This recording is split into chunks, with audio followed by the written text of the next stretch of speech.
You gotta bloom where you don't want to be. You gotta rise from the concrete, my guy. And when I think about hard work and dedication, I display that in my everyday life. I am the model of consistency every single day.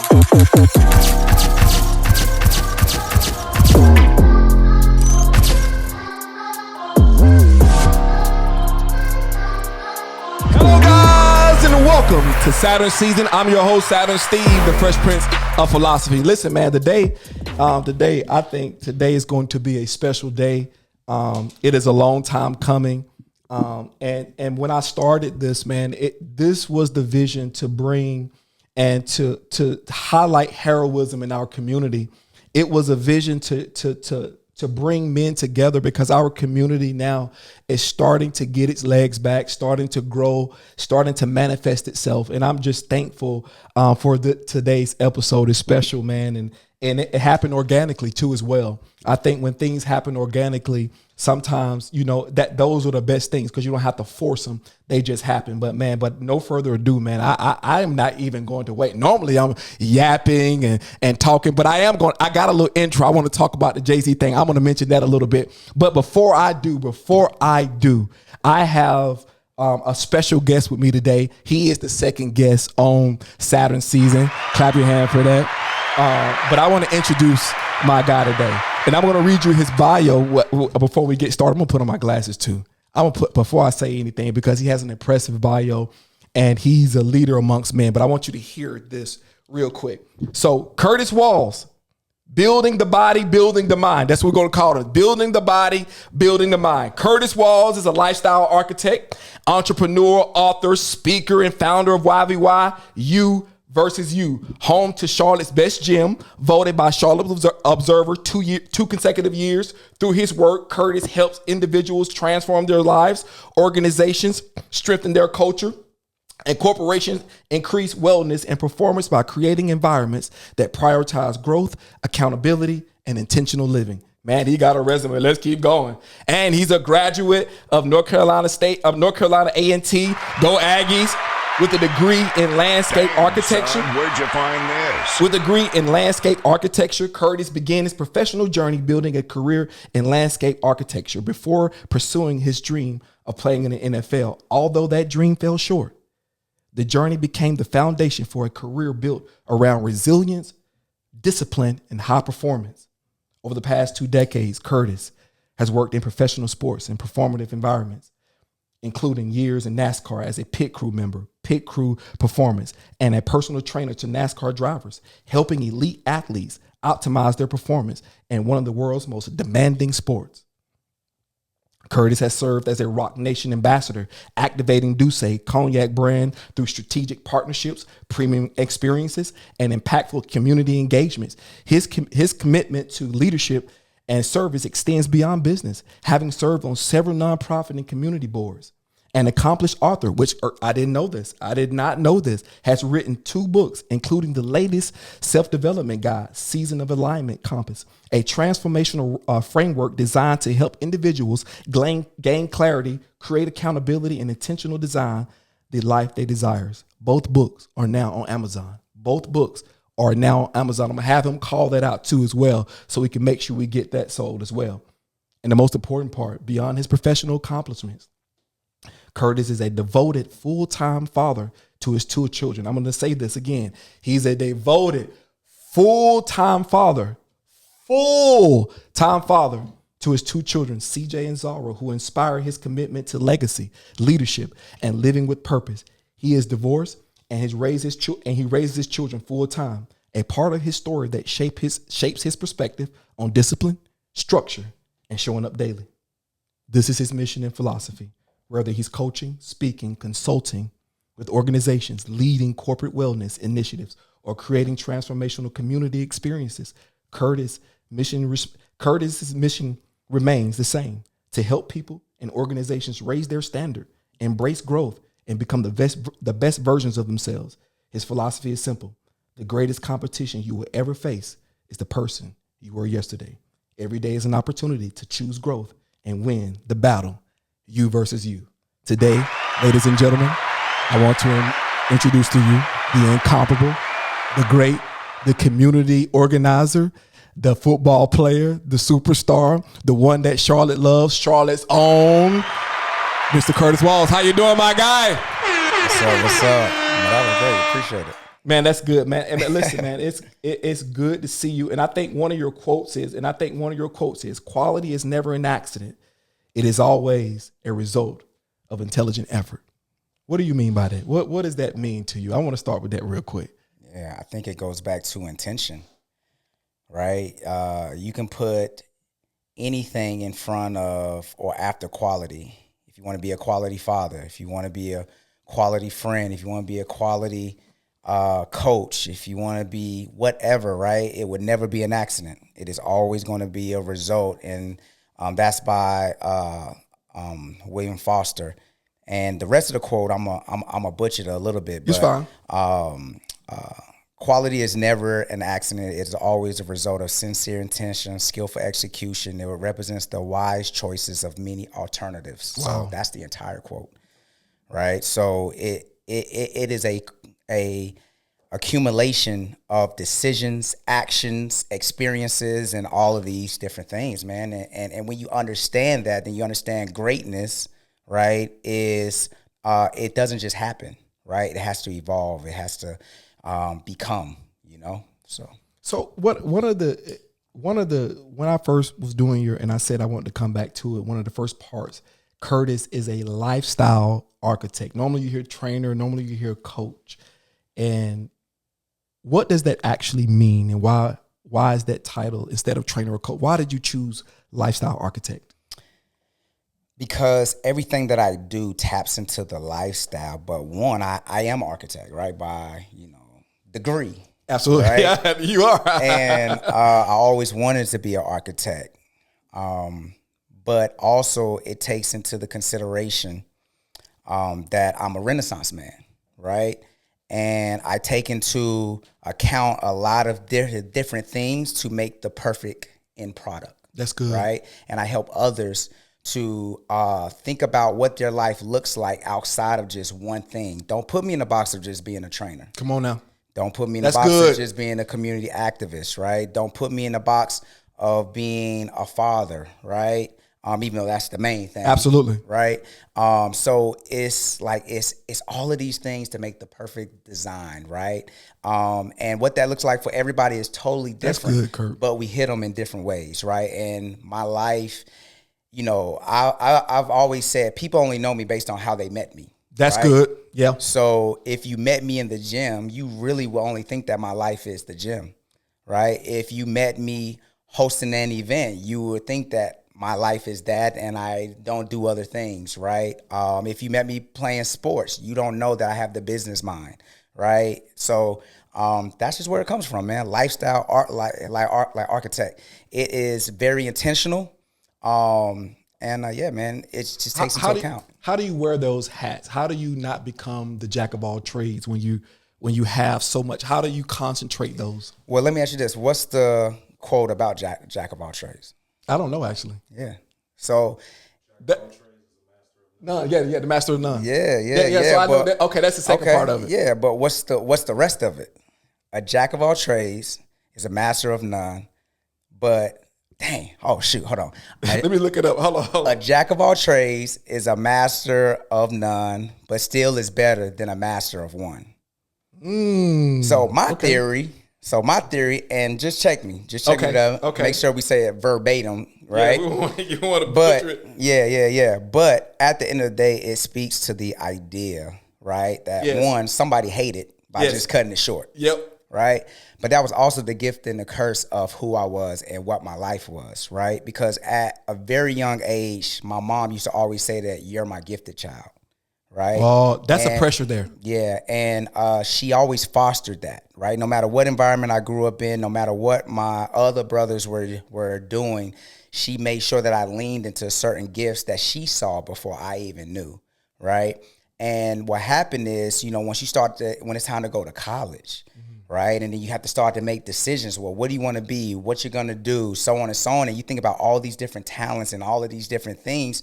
I grew up in a time where it didn't make sense for you to be such a well-versed man. You know what I mean? With all these different ideas, I was shunned upon, and talked in a way that would deter me from being the man that I am now, right?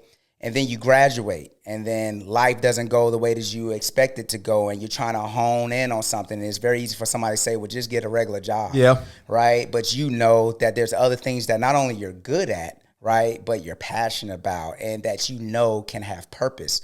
So I say that to say what I quickly started to realize about that jack of all trades things was it just wasn't my time. That's right. Good. It just wasn't my time to show the world all that. But in different seasons of my life, there was times where I had to focus on one of those more than anything else. And then that will run its course. And then life will put me in another season where I had to focus on another thing heavy. And it built. And while I was focusing on these different things, the other things never went away. And the reputation never went away because people only remember what? The last thing that you did, right? Mm-hmm. You know what I'm saying? And then it wasn't until probably my 30s where everything started to make sense. It wasn't until NASCAR started to happen where it started to make sense, where I started getting in more official leadership roles post-college, right? Because I've always had leadership roles since I was little. I was a student body president of my elementary school. You know what I'm saying? I was president of organizations in high school. I was a captain of the football team at A&T. I was the dean of my chapter, right? I was MPHC president. I ran for SGA president, right? So I've always had these different elements, right, until it came time to graduate, right? And figuring out, well, who am I now post-college, right? And it was very easy for people who kind of found their thing to be like, well, you need to just focus on on one thing. But what's interesting enough, if you live long enough, right, you see how things play out.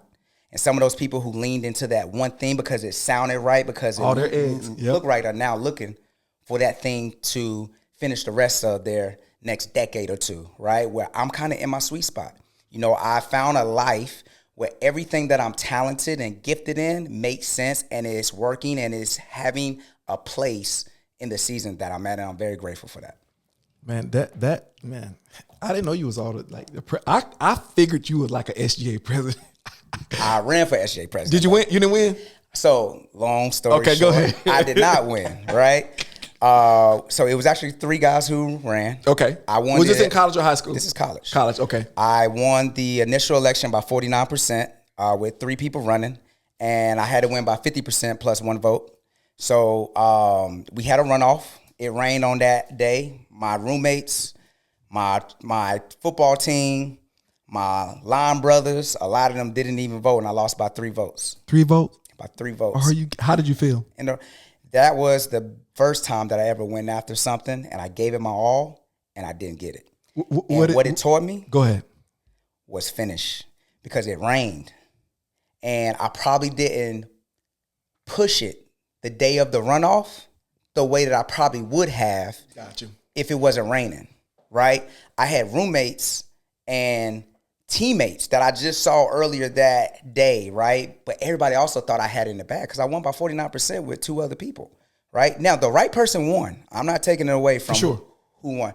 The right person won because when that next school year came, the opportunities and things that was presented in front of me, I needed to be able to be a little bit more present. Yes. To be able to show up for some things that I would have never seen the previous year when I was running for it. And, you know, the next thing you know, I end up becoming the MPHC president, which is the 2nd largest student body organization. So I was in a lot of the rooms that the president was, but I was in it in a way that made sense for what I was doing outside of SGA, what I was doing with football, what I was doing with my major, what I was doing with Alpha. So.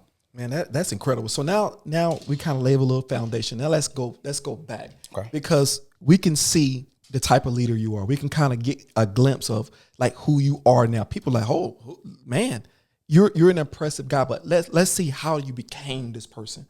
Let's start with your childhood. And I think you mentioned your mom fostering some of your gifts, and she might be the answer to this question. Who was the first person who told you that you were capable of doing something big? Oh, definitely Mama. Jesse. We call her Jesse. Shout out to Mama. Shout out to Mama. Yeah, Jesse. No doubt about it. How did that walk me through that a little bit? How did that shape you? Like what did that look like? The encouragement. How was your father in your life too as well? Yes, definitely. So so you had a pretty good balance. Tell me, how was it growing up? You grew up in Charlotte, North Carolina, correct? Yes. Tell me a little bit about your childhood then, and in addition to the question I asked. Cool. Born in Hidden Valley on Pondella Drive, moved to Hampshire Hills on Vickery Drive. That's where a lot of my foundation, my friendships, my experiences of community started to come from. But, I asked my mom like one day to play the piano, right? And she found a way for me to start practicing to play the piano. And then if anybody who plays the piano knows that once you start playing it, you realize you got to work. You do. Them scales are different. You know what I mean? You have to work. Them scales are different. And, after a little while, I went back to my mom, was like, yo, I think I'm good on playing the piano. And then she was like, nope, you go stick with it. And she made sure that, if I stopped playing piano, then I couldn't keep playing sports, right? So she kind of held that over me for a long time. I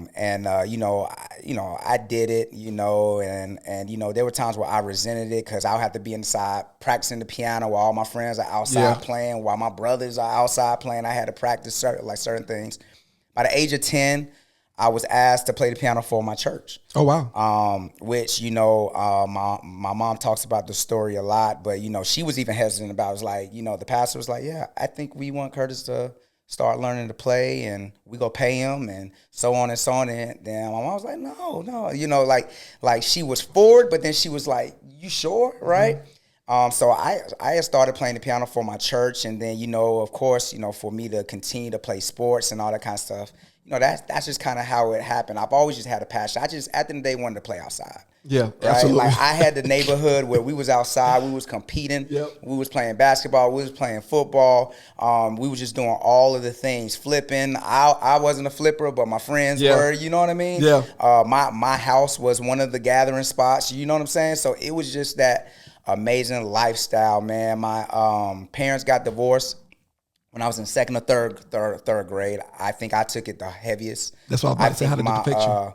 I think my youngest brother was too young to really understand everything, and then my older brother was older to understand some things, right? And I kind of took it the heaviest. I remember being in third grade and getting called out of school early and being taken to my mom's She was like a mother figure to my mom, right? Being taken to the house and us being told that, and I just remember, I just remember crying a lot.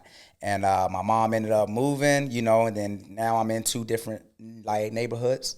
The good thing is my elementary school ended up attracting so my home school for my mom's house ended up attracting the kids that lived in my dad's neighborhood. Really? So that was perfect, man.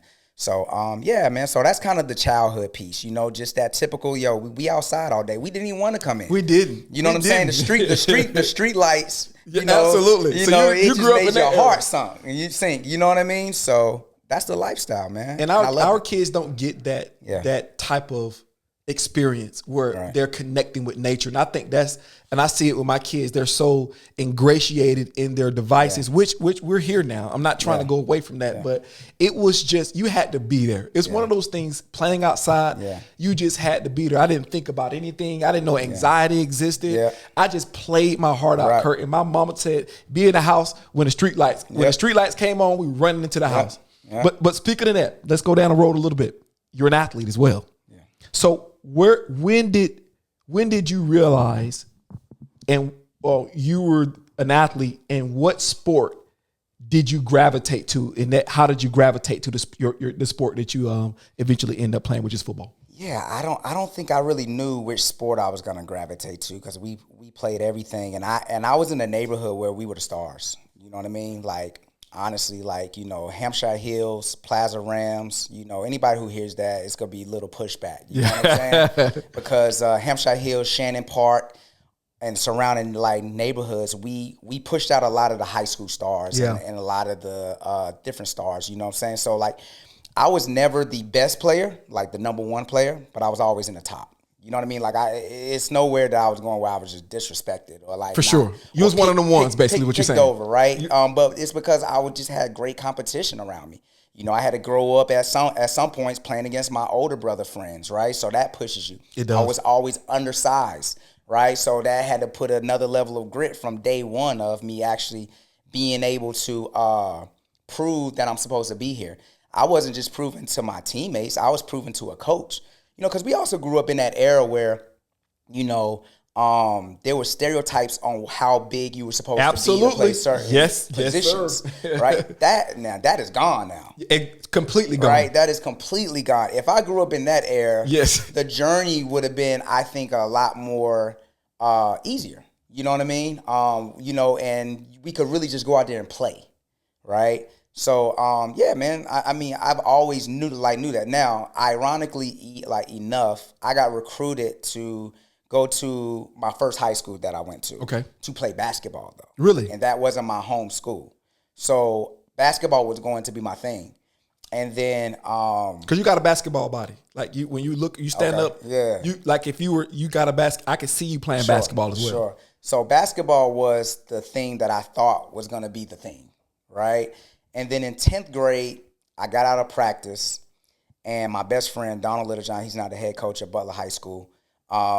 He was the backup quarterback to Chris Leak in the JV. Really? Yeah. I went to the Nike camp with Chris Leak. Oh, word. In Georgia, in Athens, at the Georgia. Yeah. I remember they did him wrong. I don't interrupt your story, but man, Chris Leak had the greatest spiral you will ever see in your life. Facebook is now starting to put out highlights of like past games during that 2000 era, right? And people are seeing like, yo, like, it's amazing. He was before his time. He was amazing. He was before his time. He was amazing. He's a good guy too, yo. So shout out to Chris, man. He ran independence for a while. Yeah, definitely, man. So Donald, he was at the time the JV starting quarterback. So, you know, I got out of practice and I just went to go holler at him and throw the football. Now, mind you, Donald is my best friend. He literally grew up 3 doors down from me. Wow. So my entire life, like, we don't remember not knowing each other, right? Like, that's how long we've been friends. So every day of our life, he's been the quarterback. I've been the receiver. So I'm going outside just to throw the ball with my best friend. Mm-hmm. So we throwing some routes, and I'm just catching everything. You know what I'm saying? But I'm not playing football at this time. You know, 9th and 10th grade, I did not play football. My mom said I could only play one sport. So there was this one time where he threw me the ball. I think it was like a goal or something, or maybe like a corner or something. And it's a little overthrown where I had to dive and catch it. And I'm just playing, and I pop it through my legs, and I just catch it, and I'm running back laughing, and we just kind of like grinning at each other. And little did I know, one of the independence coaches was watching. Wow. And then he was like, hey, son, come over here. And then he was like, hey, man, like, you ever thought about playing football? And then I was like, yeah, but my mom ain't gonna let me. You know what I'm saying? So, you know, so that was kind of like the end of that. And I remember going to the locker room, and one of the star receivers, who was my year, though, 10th grade, but he played varsity. He met me in the locker room, and he was like, yeah, man, you may want to think about playing more than one sport, man. You know, da-da-da-da-da. In hindsight, I realized he was hating, you know? in the moment, he was doing good, so I was listening to him because he knew more than what I knew. For sure. Right? In hindsight, he was hating because he seen you coming out. You know? Right? So little did I know, my stepdad was a coach too as well. He was a receiver coach at the time at Olympic. And his coaching staff moved to East Meck, and they became coaches there. And that actually ended up being my home school with my mom. So I ended up transferring to East Meck, which was my home school, and I ended up playing football. That was the journey of me getting back into football and then, you know, going off into college. Wow. Wow, I didn't know that. So you go off into college. So you go to, did you get recruited? No, I walked on the answer. You walked on. So Yeah. you walked on, football player. So what were your focus? Did you go strictly to AT to play football? What was your motivation? I already knew I was gonna play football. Well, I wanted to play football at A&T. My quarterback from high school, shout out to Marshall Glenn, he went to A&T. A&T was very dominant at the time too as well. I knew I wanted to go to a HBCU before I even knew about A&T because my parents went to Livingstone College. I remember in elementary school going to Livingstone's homecoming and just feeling a sense of community, right? That my parents had. My mom was an AKA. My dad was well known on campus, and just the energy was just always amazing. That was actually my first time seeing alphas too. I remember, Really? Yeah. What did you pledge? Alpha. Oh, so you're Alpha. Yeah. I remember, and this is elementary school. My mom was a really good singer. She actually went to school to sing. She wanted to become a famous singer too as well, right? So she was leading the hymns for the sorority, and I just started walking off, and I noticed these men standing at a black and gold plot. I didn't know what it was at the time, but I just remember seeing their poise and me saying, yo, that's the type of guy that I think I want to be. I didn't know nothing about it, right? But I knew that it was kind of something there. So fast forward, I got recruited to some other schools. There were a few opportunities to play football at some other places, but I knew I wanted to go to the HBCU. So I walked on to A&T, undersized. They were, just like I said, winning. Over 100 people went out. They only kept like 14 people. Damn. Yeah. So it's safe to say you made it. Yeah, I made it. We became conference champions. I had a hell of a scout team year. You know what I mean? Like, I was just heavily respected by the team from day one. That's where you know win what it. I mean? Back then, that's where you won. Yeah. On that scout team. Yeah. And you start busting their ass. Excuse my language. You start busting them up real good. Yep. Then that head coach who's running first team is looking at you. Well, that's the crazy part, because even in that situation, I was busting it, right?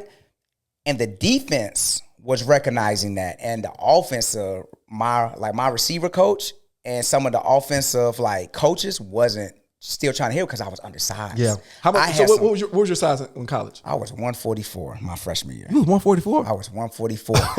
Yeah, you were undersized. Listen. 144? I didn't look 144. So how people found out was, one day we was in the locker room. I'll never forget this. One day we was in the locker room, and we were just lifting. Now, I've always been pound for pound, up there. So you ain't gonna be able to just think that I'm something. You're right? a Devontae Smith type of nigga. Yeah. And then randomly, I don't know what made him do this. The strength and conditioning coach was like, all right, we're gonna step on this scale in front of everybody. I'm like, fuck. I'm like, shit. All right.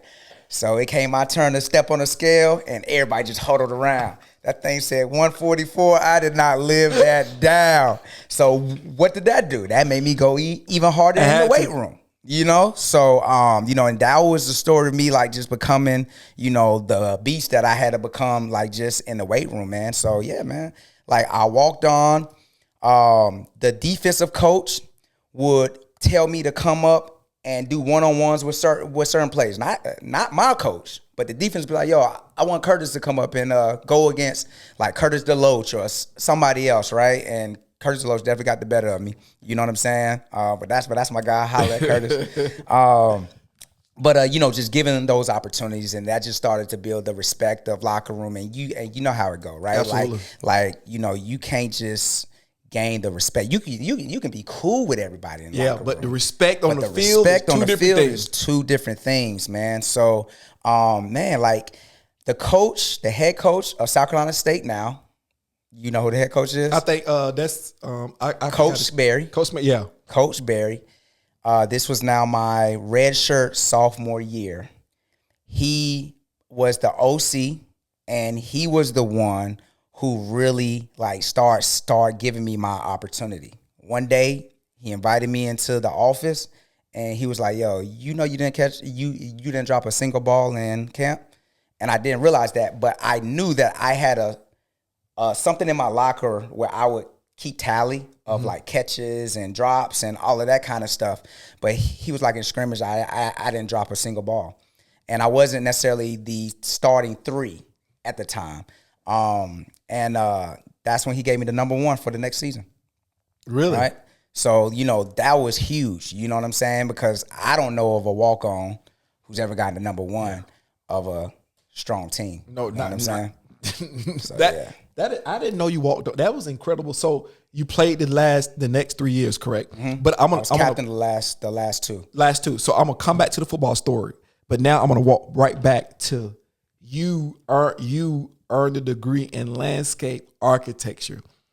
Because I know this is the sports part. We'll go back to that because you had big dreams. So we're gonna walk there. But now I want to walk back to the actual school part of it. So how did you pick that major? How did you pick that major? Yeah, man, I stumbled across it. So I always knew I wanted to be an architect because I love art.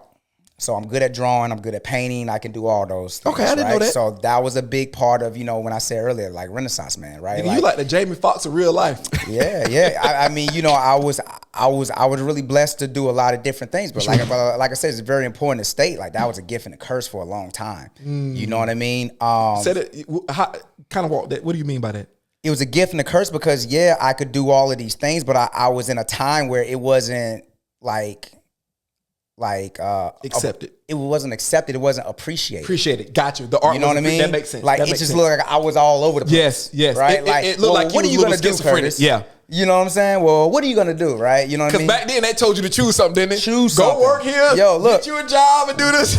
All of us went to college and didn't even really know what we wanted to do. We just knew what we had to go to college. That's it. Shout out to my friends who knew exactly what a lot of money looked like. Yeah. Shout out to my friends who had examples of really knowing what strong careers were. That's a fact. They were the ones who helped me and exposed me to what that looked like because I didn't really know that. I just knew that my parents knew that if I go to college, my life would be different. My life would be on this path of success, right? But we all know that there was a slight gap in that. It's not their fault, right? They couldn't see that far. They couldn't see that far, right? So, so it's just always been a gift and a curse for me. You know what I'm saying? Early on, it's more of a gift now because I'm also at a certain level where I work with a certain level of people. If I'm in a room talking, I'm working with executives and owners and bosses, right? Who understands the value of being able to be multifaceted and be able to see things from multiple angles and have different experiences to make well-rounded decisions on a daily basis. And once I got past that manager level of respect, right? It's like, it's very few rooms that I don't feel comfortable in, and don't see value when it aligns with who I am. Yeah. So you got a degree in landscape architecture. Yes. Um, and I went all the way around that. Well, my dad also has a lawn business. Okay. Right? Okay. All right. So my dad has a lawn business. That makes sense now. Okay. He's a kindergarten teacher, right? So all my parents was in the school system. So I went to A&T for architecture engineering, right? Because I thought that was my path to being an architect. Little did I know it was more math and not as much of design and creativity. So one day I was late going to football practice. And it was this building that I knew I could cut through to get to the field. So I cut through the building. As I'm cutting through the building, I'm literally looking at the walls and I see these designs, right? And I was like, yo, what is this? You know what I'm saying? So I just keep running. But then after I got out of practice, I came back, I talked with the faculty, and I found out that it was landscape architecture. And that was where I could implement my creativity. Wow. That is fascinating. Yeah. That is a fact. So you do that. So in the mix of that, now I want to go right here because I didn't know you was an alpha. Tell me about your experience pledging and your experience at an HBCU outside of football, outside of your major. And just because North Carolina A&T is one of the most prestigious Black colleges that you will ever see. My niece went there. I got legacy. I think I'm going to have my girls go there. Yeah. It is just really a quality. Tell us about the Aggies a little bit. Well, the way that I love Charlotte is the way I love A&T. Yo. Wow. A&T was good to me. I have no complaints. There's nothing that I go back and change. A&T has been good to me even years later. As far as Alpha, this is actually my 20th year anniversary of being an Alpha. I crossed spring 2006, which is the centennial line of Alpha at A&T. Well respected, BE period. Don't forget the period, we had a great life, Greek life. I really enjoyed it, man. Those men really helped shape me and expose me to different things that I just would not have been exposed to in the different times. You know what I'm saying?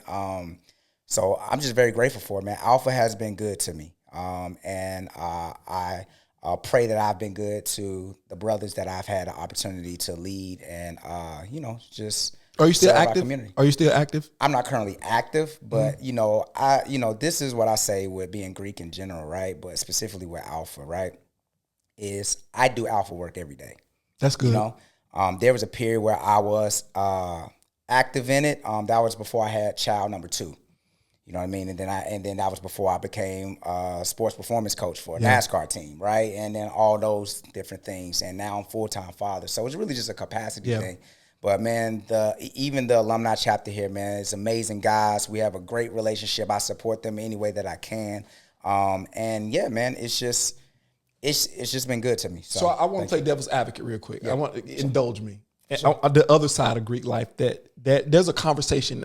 You probably know where I'm going with this. Yeah, for sure. So there's a other side of Greek life, and I want to broach this because I got somebody who's you're a great brother.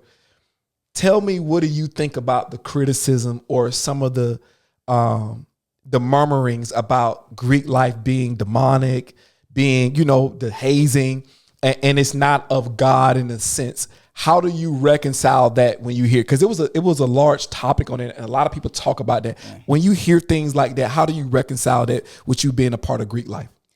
I think that has always been a topic, right? I don't think that's nothing new. I think social media allows it to, be projected a little bit more, man. But I think it's always going to be a topic too, man, because, people. I think sometimes we get caught up into speaking on things that we don't know or understand. You know what I mean? And everything's not made to be understood by everybody. That's good. You know what I'm saying? Is it demonic? No, I'm a praying man. You know what I mean? I think we got to be better at, hey, if it isn't for you, then it's not for you, man. You know what I mean?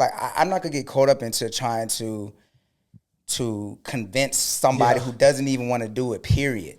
You know what I mean?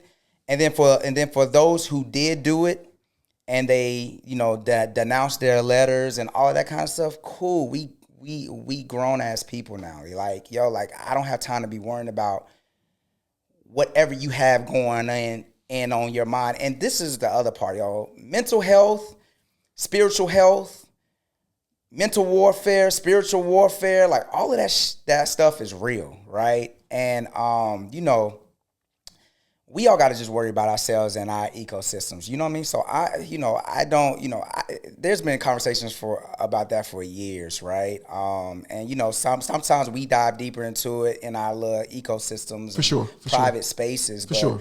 Man, look, that's all I gotta say. I don't really think there's really much else to say to that. Yeah, and it's one of those things where, like you say, if you're not in it, you don't understand it. Yeah. And people tend to reject things they don't understand. Yeah. Or this is what I'll say. Where there's silence, people feel them with their opinions and their perceptions. Yeah, for sure. So I think since sometimes you have to take, because you can't keep explaining yourself. Yeah. And then I think you dwindle down the legitimacy of your organization when you have to over-explain things to people who aren't even interested in it. Aren't even interested. They don't even care. Even want to do it. Or, respectfully couldn't even handle it. That's a fact. You know what I mean? And then there's always context too, right? There's context of that individual person. If there was a specific person and we was in a more intimate, private setting, there would be so many other questions that I would ask to even lead them up to their point of passing judgment on Alpha. You know what I mean? Yes, absolutely. Okay. So now we went to the schooling part. Now let's go back. We're going to jump back to sports real quick. Okay. So I'm assuming you became pretty good after you got to play. So, yeah. So you became pretty good. When you stopped playing, what was the next steps for you in your journey? Did you want to keep going to play football? Mm-hmm. And I noticed earlier you said you joined NASCAR. When was that? So let's talk about right after you graduated. What was your mindset? What did you do? And how did it unfold from there? Yeah. So when I came into A&T, we was undefeated conference champions. My last year, we was defeated. You know what I mean? We lost every single game. What year was that? Every single game. This was 2007. I think I remember that. Because we played Central that year. Central was pretty good that year. And I remember y'all being bad. Yeah. But what was disheartening and this is a very important piece to it. Okay. What was disheartening is we never was a lack of talent. You know what I mean? And we would lose games that didn't even make sense for us to lose. Wow. Right? You know what I mean? And like at the time, I got burnt out because I was also the face of the team, meaning like I was on the billboard, I was on the bus. I had to go to all those press conferences and lie, you know, for a coach that I felt like wasn't a great leader. For sure. You know what I mean? And that was also a pivotal point in my life after that, because I said I would never sacrifice my message for somebody else. That's good. Right? That's good. But I was a good teammate and I was coachable, right? And I was loyal, right? So by the time I finished playing, I was fatigued from football because I gave it my all. And at the same time, I had an internship that previous summer with, at the time, a company called Design Workshop, which was the #1 firm in the nation. And they offered me a job before I even came into my senior year. Wow. I did not take it at the time, but after that long season, I called them up so damn quick. I said, yo, I'm coming. Okay. I'm coming. Let me know the details. I accept. So I took the job, moved out to Aspen, Colorado. So that was going to be the plan. Oh, it was in Aspen. Okay. Yeah. So I ended up, so I took the job before the winter break, right? So it was after the football season, but before winter break. When I came back from winter break, my coaches called me into the office and they told me that I had got invited to a senior all-star game for HBCUs.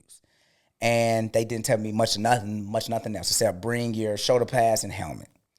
So I go to this all-star game with other seniors. It's in Anaheim, Cali, and have a good showing, right? And one of the coaches who coached against me, I think he was like a coach at the DC, the defensive coordinator at, I think, like Delaware. Mm-hmm. He was like, he pulled me to the side. He was like, yo, son, you know you can play on the next level. Mind you, the next day, we end up taking the NFL test. We end up having NFL people like coming in. I wasn't prepared for none of that. I wasn't prepared. My coaches ain't prepared me for none of that. So now I come back home and I'm hungry. This is good. So then we have our pro day. Me and a couple of the other seniors, we got our stuff. We walked to the field house. Our coach didn't come up to us like, yeah, y'all ain't gonna have it today. I was like, what? All right, cool. So it is what it is. So at the end of the day, that was shot. So I graduate at the same time. I'm like, yo, I'm about to go. I have a great career, landscape architect. I'm about to work for the #1 firm in the nation, the first black landscape architect to work for the firm. And it was just a great opportunity, right? I mean, how many black people lived in Aspen, Colorado, you know? And literally I was like the only ones walking around there. You know what I mean? There was 2 interns that was there with me. They was the homies. But, you know, it was a lot of just, you know, exposure. It was a culture shock. It was a lot of things. And I remember going to one of their clubhouses to work out, and I almost died. And I couldn't figure out why I couldn't breathe. Nobody told me about the altitude. Yes. Oh. I was in the gym by myself about to die. I was like, yo, is this how I'm going out? I couldn't figure out why I couldn't catch my breath. I could not figure that thing out. But moral of the story is I was training and didn't know why I was training. Wow. I was just training because I knew I didn't want to quit. Okay. Because I represented us at this point. Yeah. And I knew I didn't want to get fired because I represented that CEO who believed in me, Kurt Coperson. Love you, guy. You know what I'm saying? And I knew I didn't want to take, but I also knew I still wanted to play football. So what happens in 2008 and 2009? The economy hits. Yes, we have the greatest recession since 1920. So mind you, we're in Aspen. We have wealthy projects all around the world. Oh. It is a firm that has multiple locations around. It was a very transparent firm too. So we would have weekly meetings where we'll look on the board and see where all the numbers are. I mean, it taught me a lot about business and transparency and just how we think about what a successful business looks like, right? Quarterly earnings, all this. So we never thought that we was gonna be touched because we were the Aspen office, right? And then one day, about I feel like a dozen of us, it could be less or more, you know what I mean? We got called into the office and we was informed that we was being laid off, but we was gonna get some severance packages. Everybody else was kind of like, oh no, nah. I was like, yes. I was like, yo, I'm about to, and y'all giving me some money to go back home? What? So I hit up my boy, Will Billingsley. He was one of my closest teammates that got the opportunity to play on the next level. He told me to go to Velocity, right? Wow. Told me to go to Velocity. So I took my severance package. Yeah. Velocity ain't cheap. Right? But I thought I had a lot of money. You know what I'm saying? I was like, yo, how much? Oh, we going to get the real trainer. So look, bro, but listen how special this became, man. So I go in there to train with whoever. But Jed is the main trainer. And now I get to know Jed. He becomes one of my closest friends, people, my mentor. He became so much, and I owe him so much. And I've told him that, but I don't think he really understands the gravity of how much he has impacted. He understands now. My life, you know? And I say that to say, guess who he's training before or after me every single day? Who? Steve Smith. Get out of here. Get out of here. So I'm training one-on-one with the same trainer that Steve Smith. Steve Smith is my favorite player of all time. Are you kidding me? So I'm like, you know, I'm cool with it, but it's still like, all right, it's go time now, right? So I'm like training, and I hit up A&T, and I was like, listen, y'all, I got laid off. I'm back in. You mind if I come back for a pro day? This is the next year. So I trained for that pro day. They say yes. I don't think it's ever happened since. I don't even know if it's happened before, where somebody left for a whole year. Yeah, they come back. Yeah, so that's not. It's been a whole year. Yeah, right. So I think that also speaks to the respect and the relationship that I had with the school and the team and how I left them. Right. So I go there and I dominate, bro.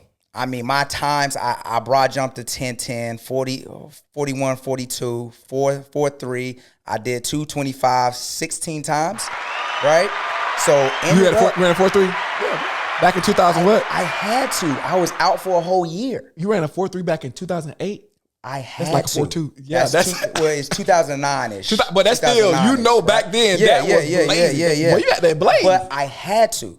So behind my back, mind you, I wasn't really talking with Steve. You know what I'm saying? Like, cause you know, Steve is Steve. Absolutely. You know what I mean? Like everybody knows Steve. Yeah. You know what I'm saying? Like if he don't rock with you, he don't rock with you. You know what I'm saying? Now he never gave me an energy that he didn't rock with me. But you know what I mean? I knew enough, and just the testosterone energy, right? Absolutely. Yo, focus on what you need to focus on. Because you're trying to get to where he going. He apparently had a conversation with Jed. Was like, yo, how did that kid do who was training with you? And then Jed was like, yo, he killed it. And then he was like, well, give him my agent. So he directed Derek Fox to become my agent, regardless of what Derek Fox wanted to do, right? But now I missed the draft, so now I have to focus on the CFL. Yeah. So that's how I started to get back in. Get out of here. So did any teams? Yeah. So the CFL locked me. So do you know anything about the CFL? Canada League? A little bit. I know a little bit about it. Listen, man, if a team claims you, no other team can get you. I didn't know that. They don't have to sign you, but they can claim you. So what happened was I went to, I think it was like Montreal or Toronto or something, to their mini camp, and I got on their wall. Like I forgot what the name of it is, but I got on their list, right? And if they claim you, another CFL team can't, because they're saying that they might sign you, right? So I was waiting a whole year to either be released by them or them to sign me. So now that's chipping away my time and my years and my ability to get film. You know what I'm saying? I then end up getting connected to Ricky Prohl. Mm-hmm. So Ricky Prohl is training in Greensboro.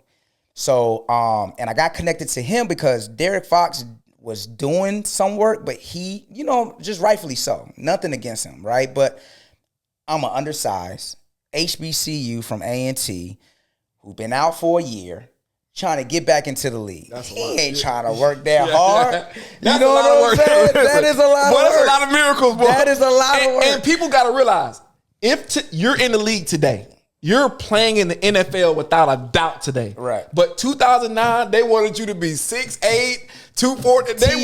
It was ridiculous. The TO sizes, yo. You know what I'm saying? And if you know, then you know. I literally came out the same time not Devontae, but he's the coach at Delaware State now. What's his name? What's my man? Name? I know you're talking about. Played at Cali. Yeah. Okay, cool. So he had the number one.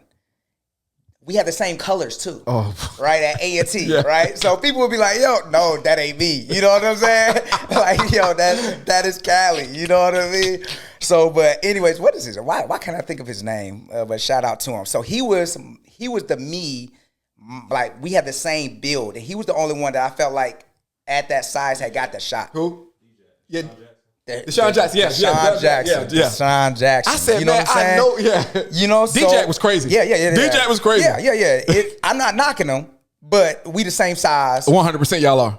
Everything. Yes. You know what I'm saying? I just felt like I was more aggressive, like a Steve Smith, though. You know what I'm saying? That's kind of how I played. Did you play right? inside receiver, outside I receiver? played everything. Slot, Yeah. You had to play backside, everything. Me too. Yeah. everything, right? You know what I mean? Possession receiver. Yeah. You know what I'm saying? Like, I'm a catch and get knocked off, get my head knocked off, and I don't pop up. And people don't understand this. Running routes is an art. It's a true art form to run routes. It's a skill. Like, it is a skill. It's a skill. And I relish that. I worked at that skill every single day. Kurt, I want the ball every play. Yeah.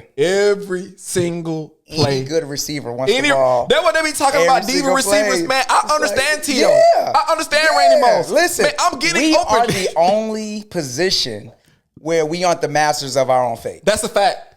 If that quarterback don't get listen, If he don't, everything has to happen right. Everything has to happen right. If the lineman if a lineman let go that block and he come through the A gap, you're And not he getting the can't ball. even throw it. If You know what I'm that saying? tackle gets whipped, it's a dub. Yeah. If the running back doesn't block the linebacker coming in, you're For a dub. sure. It's a wrap. And then you have to And run it could have been the perfect play. And you got to been beat wide open. Yep. And you got to beat the guy in front of you. Yeah. And then get open. And then when the ball don't come to me, I'm pissed, Kurt. Yes. I'm pissed every play. Every play. And if you don't have the right coach, they don't understand Absolutely. that attitude. Absolutely. Right? Because they think you're not a team player versus you are a winner. Right? And you know that you can contribute and you're confident in what you can do Absolutely. to help your team win. Right? So, and that's a whole nother story too. Right? So, where was I? I don't even know where I was. You're good. I just kind of got on receiver. I didn't want to. I know we can't get off on a tangent, Kirk. We can talk for hours about receiver and all of that. So you go to the CFL. Did you play? Did you end up? Yeah. So I had opportunities. So I end up getting another agent. Okay. Who ends up being the same agent of how I met Bush. Okay.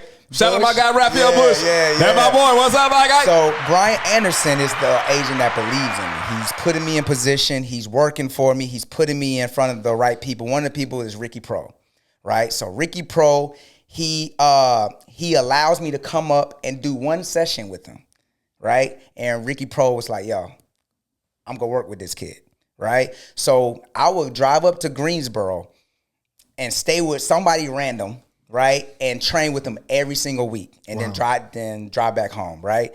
And we would collect film, and then Ricky made a call to the Rams for me, you know what I mean? And I got a workout. Wow.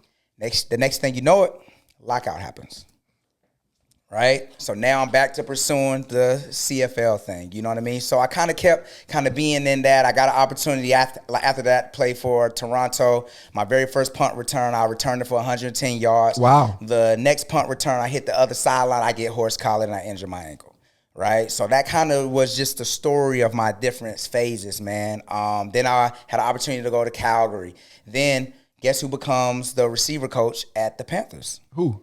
Ricky Pro. Oh, what did he play? What did Ricky Pro play? Rams. Okay, I know that now. I was like, Ricky Pro, I know that name. Okay. Yeah. So he was receiver, smooth. Did he play during the? He was a Super Bowl team. Yeah, the greatest show on turf. Yeah, he did. Yes, he did with Torrey Holt and all those guys. Yeah, I remember the Marshall Faulk. I remember Kurt. So he became a huge mentor and believer in me, right? But you got to remember, I was defying odds still regardless. How much did you weigh at that time? Now I'm 181. So you was 181 during that time. Yeah. Okay. I had to look like a monster, right? Because you had to pass what? The eye test. You did. You did. I am currently like, you know what I'm saying? I'm like 167, 168. I float around there. At my peak, I'm 170 now. So picture my build like 12 pounds heavier, nothing but muscle though. Yeah, you know, and then still running. You know what I'm saying? Because I still had to clock that every single time because I had to prove that I was that fast. You know what I'm saying? Because now time is passing. I don't have as much film, right? But I'm getting film from mini camps and training camps because I am getting into training camps. But then you run into politics, you run into all things, and then hey, at this point maybe I wasn't good enough, right? I don't believe that, but maybe I wasn't, right? So you know, Ricky called me. It's like, hey man, I think it's time, right? So I got a chance to work out for the Panthers. So I didn't tell anybody at this point. Now I'm like, the journey has kicked my butt. The journey to get here has kicked my butt. And it was like, yo, I'm just going to pop up with everybody seeing that I'm on the field, right? I ain't tell my mama. I ain't tell anybody except for me and my agent. I pulled into the Panther Stadium.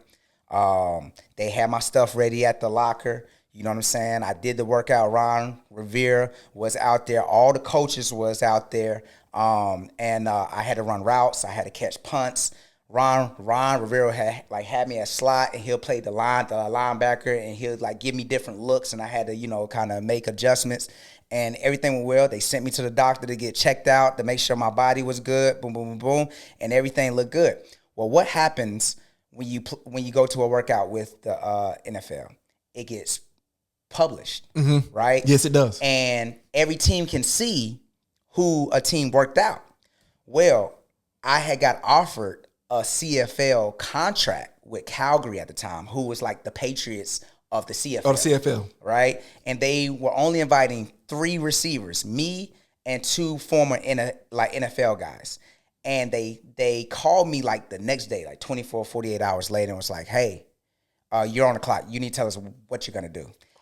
The draft is that weekend. Oh. So they worked me out that week because they were looking for a speedy receiver, returner, so on and so on.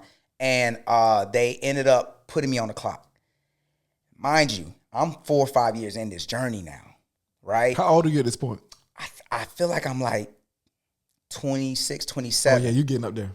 You know? You getting up there now. I'm getting up there now. Yes, you are. I'm going to mini camp. So I call my agent. We talk it through. And that's my only regret that I have in my life, bro. Because I took the CFL opportunity, which was the ultimate dream is to do what? Play in the NFL. And then at that, I had an opportunity to play where? At the Panthers at your home. At my home team. But that's how much the process of going through that thing like alone. This is the other piece. I had nobody that I could lean on. Like there was literally like nobody. Like my parents, I love them to death, and they are great parents.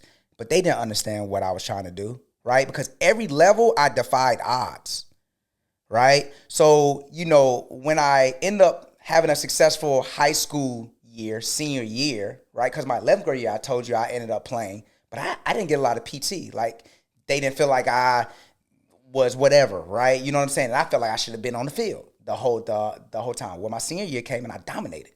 Right? And then it's like, oh, okay, all right, Kurt, you worked hard and you dominated for high school. And then it came time for college. And my parents and everybody around me was like, oh, okay, you go play for college. Okay, all right, whatever. Right? And then the next thing you know, I'm the face of the team, right? I'm like getting opportunities, right? I'm wearing the number 1. So then it's like, once again, it's like, oh, all right, Kurt, all right, hey, wow, you made it this far. That is really great. You know what I mean? Now, football is over. And then now I'm pursuing this next thing, right? So, like, at all stages, like, I had to defy. And at that point, that's where I can honestly say I was defeated. Wow. I was defeated, but I was getting the opportunities. And then this is where I educate a lot of people about, and I put it in my first book, is quarter century crisis. You ever heard of that? I know.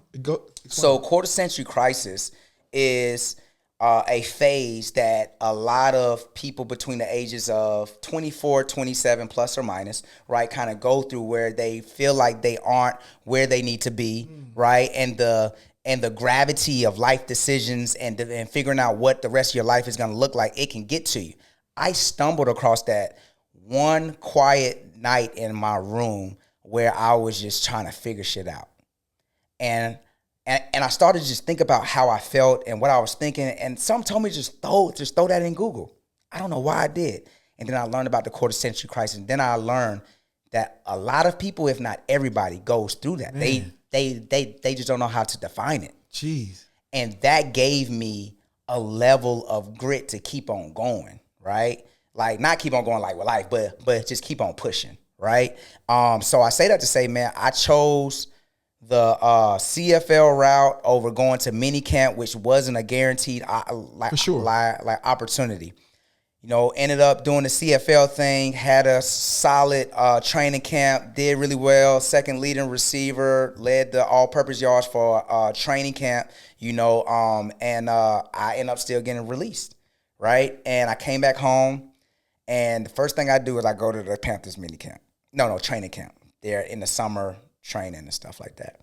And, you know, I had to catch him how I had to catch him, because now he in coach mode. Yeah. So I'm like, yo, just let you know I'm back. You know what I'm saying? I'm talking to Ricky. And he was like, man, you know I would have took care of you.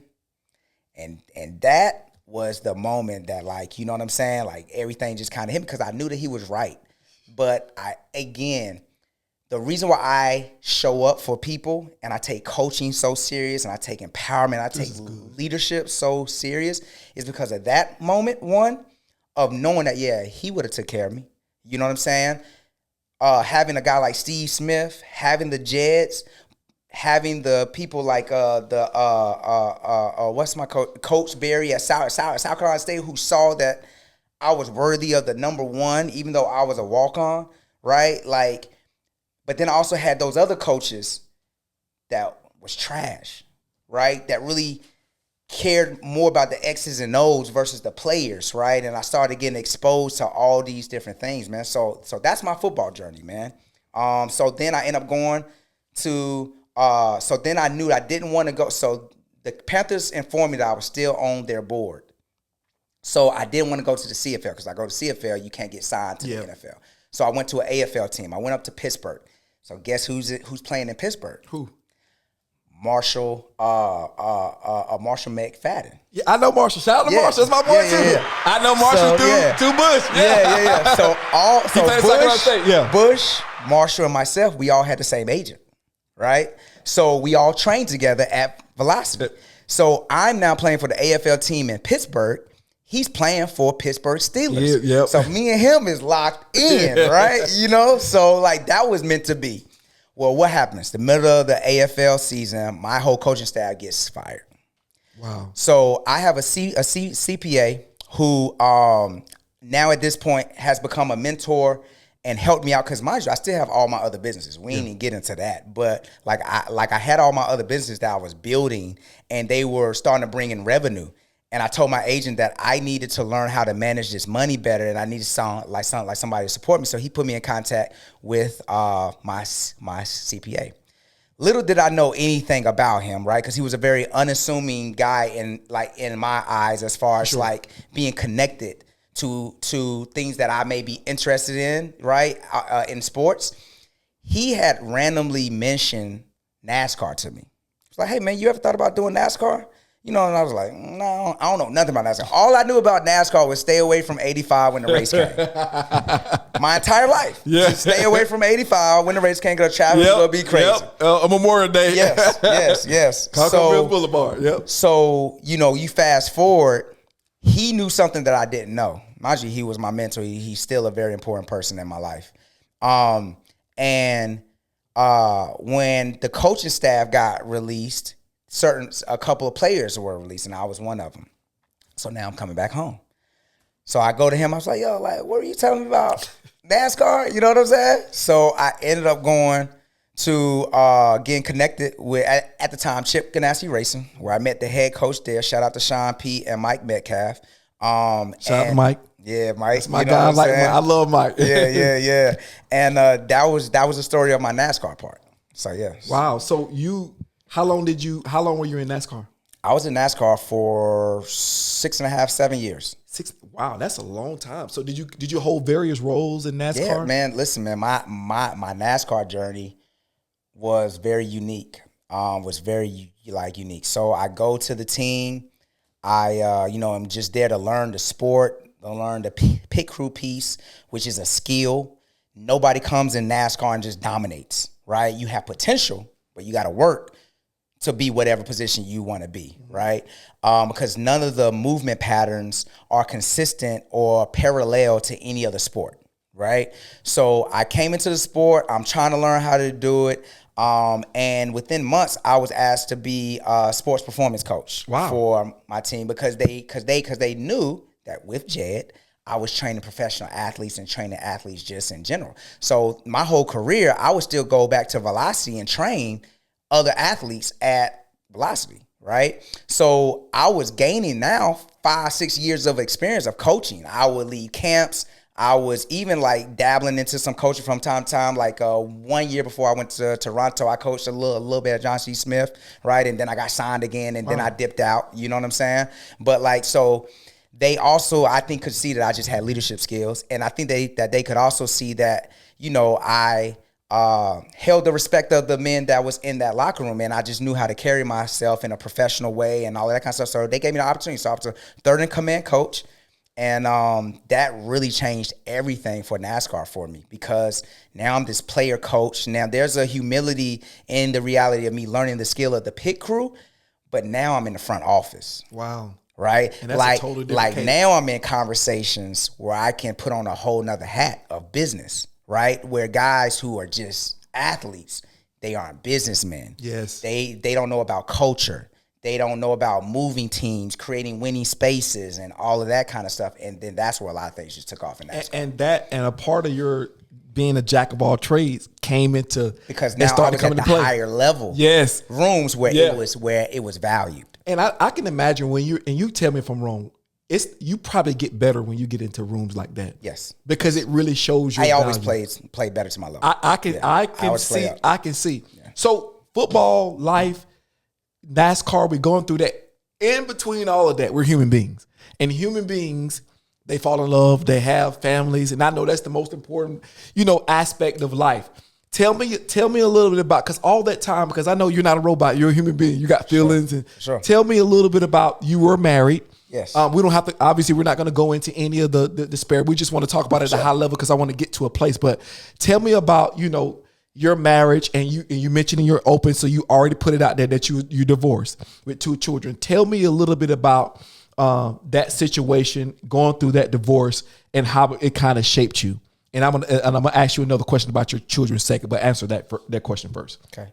Can you so tell me exactly where you want me to start with the relationship piece.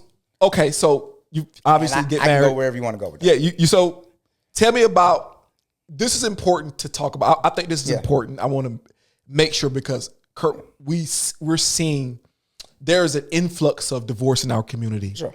There is separation by the droves. Yeah. And I think we're in a metamorphosis. I think we have modern men.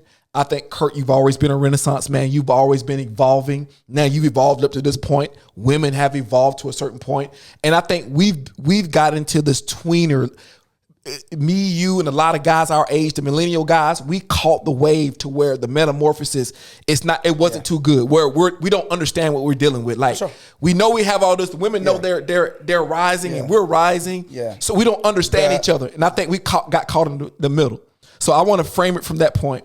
Tell me about kind of your marriage, divorce, and how you navigated that situation with what we're going through. Yeah. I'm going to say this before I lose it. The dynamic of the household has drastically shifted. 1,000%. Okay. 1,000%. So when I met my ex-wife, it was very easy, right? The relationship was easy. And it grew into something, right? It grew very effortlessly into something. And I was in love. You know what I'm saying? Even as I look back on it, right? Like, I do not think that it was. I think it was very healthy in a lot of ways, right? Yeah. Did we have our issues with certain things? Yes, but in the grand scheme of things, very minute. You know, even into the actual, so I met her when I first walked into the NASCAR space, right? Really? So she was a part of that very beginning piece of Okay. it. But mind you, nobody in my ecosystem knows what the hell is going on with NASCAR, right? I'm telling them I'm going to this thing, but also I'm also coming home dirty. Yeah. Right? Like, there's nothing like clean about Yeah. being a pit crew guy, Yeah. right? You know what I mean? So like, it's like I'm smelling like oil, you know what I mean? And I have to put in extra hours too, like, because it is a skill that It's you gotta grueling. be Yeah. willing to work for, right? So at the time of me also becoming a coach, we find out that we're pregnant, or she's pregnant with CJ, my oldest. And I'm now a coach though. And now I'm being leaned on by the team in a totally different way, because another piece of what I do is I speak around cultural development and building winning teams and all of that kind of stuff. That was in a whole nother world, never thinking that I was going to use it in NASCAR. So now I'm doing a lot of other things within my team than just training guys that a lot of my teammates didn't understand. Mike and Pete knew, and my GM and the presidents and the higher ups kind of knew what my space was. So sometimes I was coming home now late. You know what I mean? And it was a period where, like, I was building, right? And then I was also building a family. We then started looking for a house, moving to a house. I proposed to her. As soon as we closed on it, had the family, kind of do the surprise thing, everything cool. Pool in the backyard. Families love each other. I love her parents to death. You know what I mean? My parents love her to death. You know what I'm saying? And like, life is good. Then next thing you know it, we're planning to get married, and then we find out that we're pregnant with Zara, right? She's pregnant with Zara. And, so like, then, you throw in the realities of that. It's 2019. Pandemic happens. And there's a lot of other things, right? Yes, that I refer to it as our situation was the perfect storm. You know what I mean? And I think that's very important, because especially with my lifestyle and things that people may not know or think that they know, right? Like, it wasn't something that happened, right? It was a perfect storm, which then led us to kind of, going through a divorce during the pandemic. It was a decision at first, and then it turned into, a very rocky thing, very unexpectedly. And then, now we're here now where, full-time single dad. Let's talk about that before we I want to talk about real quick. This has been great, by the way. Kurt, this is better than I thought. I didn't know none of this shit about you. This has been good, but I want to focus. How have you, to the men out there who two-parter, and you can close it out with this. I want to ask you about how, after the divorce, how did you handle things? How was it for you? And how is it being a full-time? It's not a lot of fathers, because the stereotype is black men don't take care of their fathers. But Kurt, you serve as an example, and it's unique for a father to have his children full-time. How did that come about, if you don't mind me asking? How did that come about? It was a decision made. It was a decision made, and it was something that I just had to be ready for. So. And as a father, I can imagine that was, because we're groomed to go out, and we're groomed to do a lot of different things and be conquerors. But being a nurturer, like a mom with your dad, that's what they be calling me. Like, how was that playing sports, being competitive? Now these two children need your softness, they need your care, they need your nurture, and you high intensity, you go. When you get them, how is that transition? Well, that's one of the things that I am very appreciative when it comes to what I had to learn my last few years of being with my ex-wife, was tapping into that softer piece of me, right? That more vulnerable piece of me, that more understanding of the care that it takes to take care of a woman. You know what I'm saying? I grew up in a household full of boys. My mom was the only woman. You know what I mean? And she's an alpha woman. You know what I'm saying? So, that those last few years and months really prepared me. But then now I got a daughter. Yeah. And that daughter really softened me up, Yeah. right? And really just made me understand also. Let me tell you what my daughter really did, though. With everything that I've learned, the good and the bad from my marriage, and then what I've learned from there, it really made me understand things that I just would never have understood about women in general, because I started to see things about my daughter that I know I didn't teach her, right? And it's things that now, instead of being an issue, it's like it's what makes you amazing. Wow. Right? And when now I have a little bit more patience, I have a little bit more understanding, I have a little bit more care for even just the women that are in my ecosystem on a day-to-day basis. I have businesses, right? And my businesses, I have women around me. All the time. Right? I was about to say, Kurt, listen, Kurt, you a trainer. Kurt, I thought about that. I'll be honest with you. Kurt, how you do it, Kurt? I'll be honest with you, Kurt. How you do it? How do you, Kurt, it be some women running through there.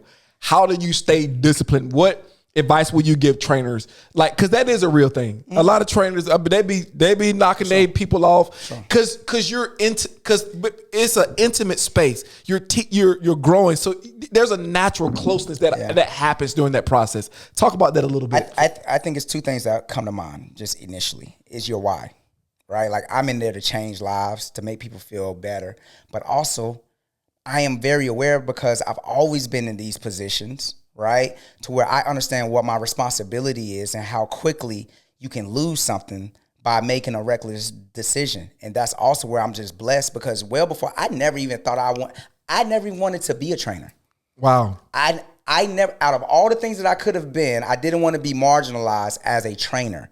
But it took on a different light once I moved from being a professional coach to now being in a space where, like, I own a brick and mortar and I'm building a business out, right? So, like, for me, I've always knew the importance, or God taught me early, the importance of making sure I don't do what everybody else is doing. Yeah. You know what I mean? And I make the right decisions, even if it's easy not to. That's good. Right? That's So my responsibility weighs heavier than my flesh. That's right? good. And with me knowing that I have community and the people that I know I touch on a daily basis, that just weighs more, man. It does. And if you don't have that, then I can, to your point, see how it's very easy to fuck up. Yeah, and it is. And that's as simple as it can be. You know what I mean? So, I am very intentional with carrying myself a certain type of way the moment I step in there, and making sure that it's consistently seen, right? One of my favorite quotes is never instill doubt. That's a fact. Right? If you are, with me even hosting the events and parties, right? Like, I'm very consistent on how I carry myself in party environments, to where if a woman were to have watched me for a while and then we decide to date, right? Like, she's not going to be worrying about what I'm doing, because I consistently carry myself a certain type of way in those environments, because I know eyes are watching. You, real quick, do say, how did you get involved with that? Man, stumbled across that. Every great thing that I've ever done, it was not because I went after it, right? NASCAR, I did not go after it. It was introduced to me, right? The number one was not something that I asked for, right? Even my architectural job, right? So it was something where just right place at the right time. And the Rock Nation team saw something in me, and I'm very grateful for that opportunity, because that came at a time during my divorce period where it confirmed that I was in the right place. In the book, The Alchemist, it talks about omens. It does. That was like one of the omens. That was one of those signs to say, Curtis, you are right where you need to be. And it was probably one of my most effortless, fulfilling positions and spaces that I've been in. That is amazing. Last question. if you were standing at like we did last night, if the end of your life is right there, I want you to close out. If Curtis, at all what you envision in your life, what is at the end? What do you envision Curtis standing at when you reach your magnum opus in your life? You know, I was able to put something on paper, but I still struggled because what I think of that is very high level, right? And it's, you know, legacy, which is broad, right? But I want my kids to first be happy and successful, have wealth, and for people to truly be able to say that I made an impact. I've always wanted to inspire and empower the masses, right? I always knew I had pockets of people that I could touch, right? But I've always wanted to be a part of something that was greater than anything that I could even see or project. You know what I mean? Man, that's amazing. Last thing, you ever thought about going into politics? So I always thought that I was gonna. So you remember how I told y'all I was the president in elementary school? Well, in the yearbook, I put I was gonna be the first black president, right? But when I ran for SGA president, there was a lot of politics that went into that, and I realized that there's three types of leaders. There's leaders of the people, there's appointed leaders, and there's people who are a little bit of both, right? You know what I'm saying? I kind of realized that I never wanted to be in politics. I never wanted to sacrifice the things that I believe, right? Or compromise the things that I believe to get an outcome. Yeah. And you may not even get that outcome, but you do got political savvy. But I do believe I'm a leader of the people, bro. Yeah. But I do believe hearing your story, it's incredible. I was captivated. Hell, I forgot I was doing an interview at one point, but that's why I wanted to have you on, Kurt. I believe that you are a change agent. Apart from any political system, I believe that if you keep going the way you've been going, you didn't see those things for a reason. They wasn't there. Sometimes we get into purpose. We must steward purpose, not clinch it. We're here to steward the training. That's why you don't have to hold on to it. I'm stewarding this for y'all because I can do this over here. I can do that over here. But I want to say to you, man, this was incredible, bro. You have an incredible, unbelievable, immaculate story, man. And I hope when people see this, everything that you've done, all the impact that you've made across your entire life, I hope some kid watches this and mimics this. Because that kid probably can become the next president. That kid will get the opportunities from your story that you didn't get to have. And I think ultimately for us, that's the win, Kurt. So I'm going to give you the last word. Anything you want to say before we go, man? Nah, man, I'm just humbled to be here. Listen, man, at the end of the day, competition doesn't exist. It's always you versus yourself. You know what I'm saying? Absolutely, man. Absolutely, man. Perfect. Man, listen, this is Saturn season. Y'all follow us on TikTok, Instagram, YouTube, and we out.